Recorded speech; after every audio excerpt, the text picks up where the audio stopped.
Today's story is titled Letter from a Sleepy Town by Agreeable Ease 1664. The link to the story is in the description below. Please enjoy.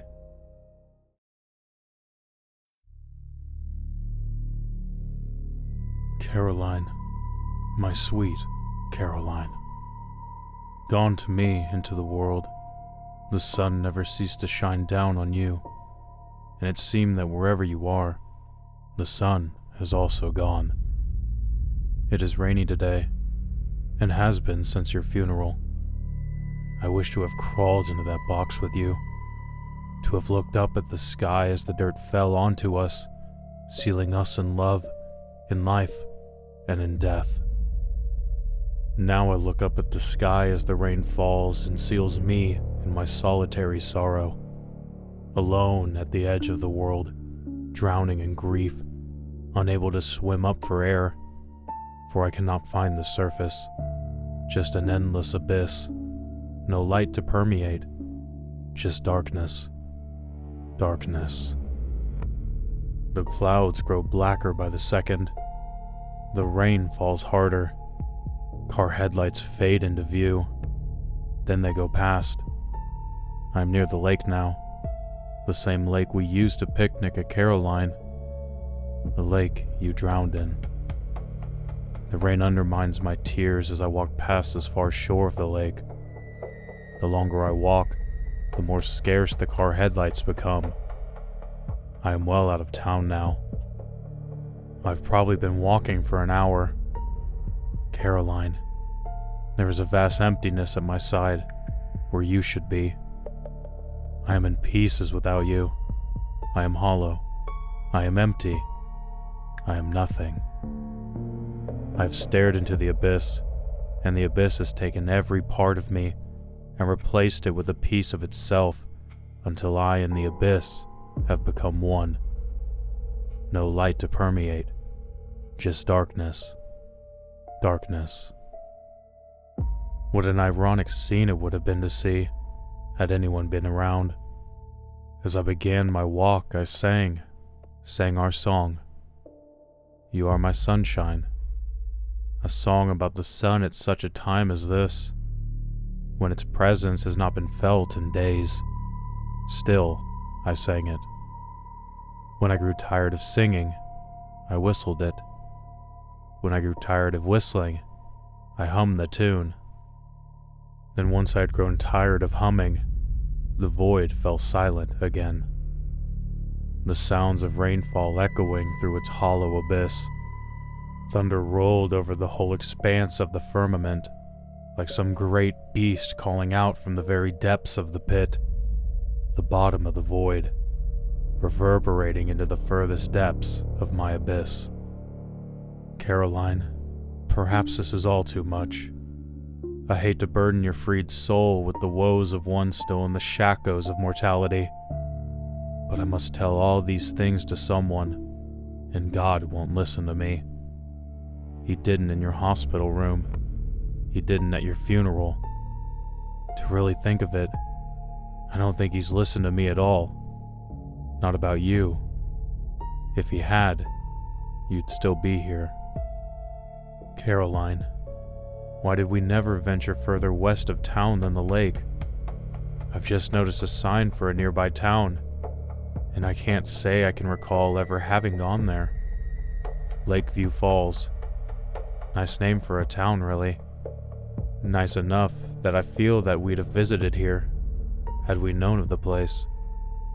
The number on the sign shows 150 people live there. Hardly enough to make a town. One of those old colonial towns, I'd imagine. Probably been here since the late 1700s. I'm now rounding this curve, which I presume will lead down into the town itself. I take shelter from the road amongst the thick forest of pine trees which adorns either side of it. I have been walking steadily uphill for some time now, so my presumption is that this road will dive downhill into the town of Lakeview Falls. The pine forest provides a surprisingly good shelter from the rain. Not that the rain was bothering me. I'd just rather not walk the road with such low visibility around this curve. You were always so nervous about me and my walks. My feet squished silently into the rain-soaked bed of the pine needles. With death so prominently on my mind, I can't help but think of how each of these yellowed pine needles was once so green and alive. But now, they sit nameless among countless others just like them, to be tread upon by men and beasts, and never to be taken notice of, save this one which I have picked up to admire. I could not help but compare the pine tree to our marriage, Caroline. Each of its needles, a different hope, a different dream, a different memory. All of them now, yellowed and dead. I let the needle slip from my fingers and drift back down to its grave in the muddy earth. Your death, in God's eye view.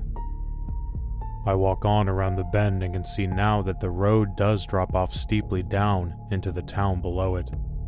With this rain has come also a mist, which obscures visibility. So I in fact cannot see much of the town from such a height as this. I have not seen any cars in a while, nor do I see any headlights or streetlights below me. Though in a small town as small as this one, I would venture to guess that anyone living here is inside today, and perhaps the storm has taken out its power. The first buildings are appearing out of the misty haze now. Shop buildings, like any other historical downtown might have. I wonder, though, in such an unpopulated place, if this still functions as their primary downtown, free from the renovations and reclamations of a modern city's downtown, like our downtown, Caroline. This one seems, at least from my bird's eye view, to be perfectly preserved. Caroline, you would have loved this place. I know it. While looking down at this town, I am reminded of a dream you once told me about. I remember it so distinctly because of the feeling that it left me with. A feeling not too similar, but related to the feeling I get now, standing here looking down upon this place. Now, I am cold and drenched.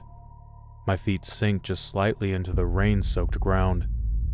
Then, I was warm and dry. My body sank into the soft foam mattress of our bed. It was raining outside, and the reflection from the rain off the window cast eerie dancing shadows over the whole room. Our streetlight soaked the room with a warm yet oppressing orange. You woke me up, just to tell me of the dream, because you were worried you would forget it. And to you, it was an important dream to tell. Thunder rolled in the distance as you sleepily began relaying the dream to me. We were walking through an old town, looking in every storefront, window shopping, looking at all the clothes, necklaces, television sets, and other things. As we walked further, the storage gradually declined in quality, and the business of the streets gradually faded, until every storefront was dark and barren, and the streets were silent and empty. A thick fog rolled in from the hills above, and we got separated. I couldn't find you. I called your name, but there was no answer. I could not hear anything, not even my own footsteps. Suddenly, the silence was broken by a loud, droning sound, which I could tell was quite far away. I tried to run to it, but it was like I had weights tied around my feet. You know how dreams are. I slowly walked towards the sound until I could tell that it was coming from a river. I heard the bells from a buoy off in the distance, and the sound of water running over a rock or a log or something sticking up from the bottom. As I got closer to the source of the droning sound, the fog began to lift. I was just making out some form or shape in the fog. Then the sound droned again, and I woke up. I woke up to hear your snoring. Then you looked at me, and your serious demeanor relaxed, and your mouth slipped into a smile. We both laughed before laying back down, letting the thunder outside lull us back to sleep, and the rain against the window sing to the tune of our dreams. Rainwater rushes from the gutters in fervent torrents. The rain stings the street as if it could not possibly fall hard enough. Water flows down from the side roads like cascading rivers emptying into the reservoir of Main Street. The drains on this road are choked by billowing piles of pine needles and leaves, engorging the sewers and drowning the road in at least an inch of water all around. I do my best to unclog the drains, and it seems to be helping a little, but it is only a matter of time before they'll get choked out again. It would seem that my previous presumption was correct, and that in fact, everyone is in their home today. None of the storefronts are open. I could see some freestanding mannequins through the window of a few clothing stores, and the chairs stacked on the tables of the diners and bars that I have passed. As I reach an intersection and turn right to walk uphill, I pass many more empty storefronts, some closed, some abandoned. The feeling is uncanny. My gut tells me that the lake must be somewhere close to the top of this hill. I'm getting an eerie feeling here, Caroline. I have passed empty building after empty building and have seen no sign of life anywhere. It's as if this town is abandoned. Now, nearing the top of the hill, I seem to be coming up on a more residential area, but here I found no solace. Every house I see just seems more derelict and dilapidated than the last. An old front door creaked on what's left of its large hinge. Rain pours in through unpatched roofs, and rotted out limbs stick through rotted out siding and busted out windows. There are homes without porches, and even a few porches without homes. Now past the top of the hill and the abandoned residential area, I seem to be in a kind of park. Tall pine trees line a winding one-lane road.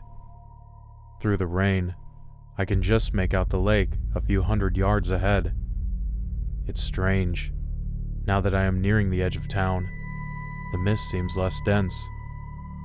Passing by an old rusty swing set, I noticed how the wind and the rain move each swing, as if some invisible person were in it. The wind must be right at the back of the swings, because they're moving forward and back without swaying to one side or flying into each other and tangling. Caroline, I remember the time that we used to swing together in our local park, over on our side of the lake, and in a swing set just like this one. Everything reminds me of you, Caroline. Even as I walk nearer to the lake, it is like I can feel you next to me, or rather, the empty space where you belong. Space that the void fills in, now that you're gone. It is such a strange feeling to stand here on the shore of the lake. It looks exactly like our side of the lake, down to the small things, like certain rocks and trees even being similar. As I ponder this, my ears are made acutely aware of a sound coming from back in the town. Too far for me to be able to distinguish the nature of the sound. Is it humming or grinding? I cannot be sure. In this humming is another distinctly different kind of sound, perhaps a human voice. This has turned my attention back to the town, and I walk back from the lake, returning to the hollow gaze of busted-out windows. My curiosity is a dreadful one. The indescribable, eerie feeling I had walking to the lake has now revealed itself in a full-bore anxiety, like a song continuously building up with no release, and I am unable to see very well through the torrent of rain. Shapes appear before me, only revealing themselves to be signs, hydrants, or light poles once I have come right up on them. Now, a shape stops me dead in my tracks. A shape too human to be a sign, but too still to be a human. But it must be. It stands perfectly upright. I can make out the outline of a head and shoulders and legs. Could my mind be playing with me? It certainly could be. I move closer to the shape. As I draw nearer, More features of the shape are becoming clear. Nose, chin, long black hair. Like yours, Caroline. Just like yours. I call out your name. Realizing the slip, I call out again, this time indirectly. Nothing. The shape stands motionless in the downpour. I'm right by it now. I could see my foolishness. It is a mannequin. Probably from some department store. The clothes on it are soaking wet, as is its hair. There are no facial features on it, just blank white plastic forms. Dips where the eyes should be, raised to a point where a nose should be, but the face is empty and hollow. I can tell from the way the rain sounds bouncing off of it. Something is so wrong about this mannequin. Why is it in the street? Where did it come from? Was it here when I walked through the first time? Had I even walked through here a first time? It is entirely possible that I am not on the same street I came in on. But still, where did this thing come from? Why? Why does it look so much like you, Caroline? Its wet hair should remind me of all the times we went swimming at the lake, or of sneaking into hotel hot tubs after hours, or of running into the house in a rainstorm. But all I could think of as I look at it is your drowned body when I pulled you out of the lake. I fall further into the void. This memory is too vivid and too real with the presence of the mannequin. I cannot take it anymore, so I keep moving. The sound I heard in the park is still droning on, and I still cannot figure out what it could possibly be, nor can I distinguish the other sound within it. While I walk, I have a strange déjà vu moment. I know I've been here before. This exact place, this exact street corner. I stopped for a while just to figure out exactly where I had seen it before. Then it hit me, and I realized that this corner looked almost identical to the one in my own town. Our own town, Caroline. The one back home, however, has been revamped in the sort of way that old street corners are. Orange string lights and new whitewash on the bricks and such. But this one looks how the corner would have in its original state, in its natural state, as it did before us. The buildings are all behind me now, and I am crossing a much wider, probably, hopefully, busier road. But I see no cars on this road either. I walk on, through the rain, through the void. It does seem like I am getting closer to this sound. As I do, a new sound develops from the midst of the others. This must be the sound I heard at first in the park. While the main sound is long, low, droning, this other sound is more high-pitched. While the droning is sustained, this is short. It sounds like a bell. As this realization comes to me, I am suddenly reminded of our trip to the pier. That pier in Maine. It was early morning, a little stormy, and very, very foggy. We walked along the beach for hours, until we no longer found ourselves in civilization. While walking along that beach, we came upon that rotting, abandoned pier that stretched way out into the fog. I remember how you stayed there on the beach while I went up to explore it. Never one to do something that was so obviously stupid. The way that old pier creaked and moaned while I walked it gave no assurance of a safe crossing. Boards were missing. Barnacles attached to every place they could. The wood was black and rotted, yet I walked to the end of it through the fog. When I reached the end, I could hear a bell out in the water. A ship's bell? I wondered. But just as I reached the edge, the wind picked up and some of the fog was pushed away. Through it, I could see a buoy way out in the water. I stood there and listened to its bell as the waves rocked the buoy back and forth. I got lost in it for a moment, I felt as if my body was that buoy, rocking back and forth in the waves. Then from the fog behind me, I heard you. "I'm getting soaked out here!" You yelled. I hadn't noticed that it had started raining. The bell I hear now is the same bell I heard that day on the abandoned pier. But I am nowhere near the ocean. I keep walking. Out of the fog, I can now see yet another shape beginning to materialize before me. Not a human shape, but some kind of structure. Something darker than any of the buildings back in town had been. The pier. It stretched out ahead of me as it did that day on the beach. I can't believe my eyes, Caroline. It must be some other pier. I know this much. But what could it be stretching out into? There is no ocean here. Where is the buoy sound coming from? What is making that droning hum? I suppose, Caroline, that all my questions will be answered if I just walk out onto it. The boards creak and moan in the same way they did those many years ago. I notice the distinctive smell of salt in the air. It rains so hard around me that all I can see is the black shape of the rotting wooden pier. The droning grows louder and louder. I keep walking.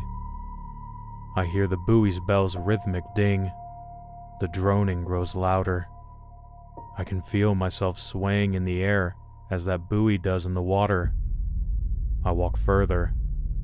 The droning grows louder, louder. Silence. I wonder for a moment if I have gone deaf. Has the droning become that loud? I clap my hands together in front of me to check. The clap echoes on forever into the abyss in front of me. It is silent. I don't hear the buoy. I don't hear the water. I don't hear the rain. I don't hear the droning.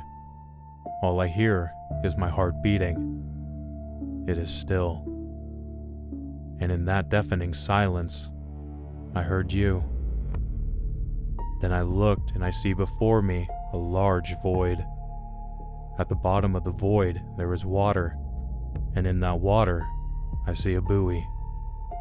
But past the buoy, at the other end of the void, I can see, appearing through the mist, a beach. On that beach, I can see you. Caroline, my sweet Caroline. I can hear your voice calling out to me, and I call back, but you don't hear me. I call louder, still you don't answer my cry. You just call out again and again, but I can't understand what you're saying. You are so far away. How can I get over to you, Caroline? I consider jumping into the water below me, but it is too far down. I look at climbing down the platform, but alas, the beach is so far away. I could never swim that distance. Suddenly, the silence fades away when I hear the bell of the buoy. The sound of the rain is fading back into my ears. Your voice grows faint. I'm losing you again. As your voice grows faint, so do you. But before you fade out completely, I hear you call out one last time, and this time, I understand. "Listen." The word echoes across the void and shatters it at all its walls. As the void shatters, light pours in, and I can see through the darkness once again. But as the light pours in, so too does the rain, and the rain becomes like a waterfall. Soon, I am waist deep in water, floating away from the platform. Now I am underwater. I can't see anything around me other than the sunlight above, so I swim up. I am so far down, my lungs scream for air. I worry I won't make it up in time. I gulp down the biggest breath of air I can when at last I emerge at the surface. As I compose myself, I recognize where I am. The lake. The lake in my own town. Our own town, Caroline. I swim for the shore, hoping no one sees me crawl out fully dressed, soaking wet. Once ashore, I realize I am just a few blocks from our house, Caroline, and so I walk that way, just up the hill and down the street. When I get there, I change out of my wet clothes and lay down, letting the rain lull me back to sleep as the soft orange light fills our room and the shadowy streams of rain dance across the ceiling, singing the song of our dreams. Caroline, I love you.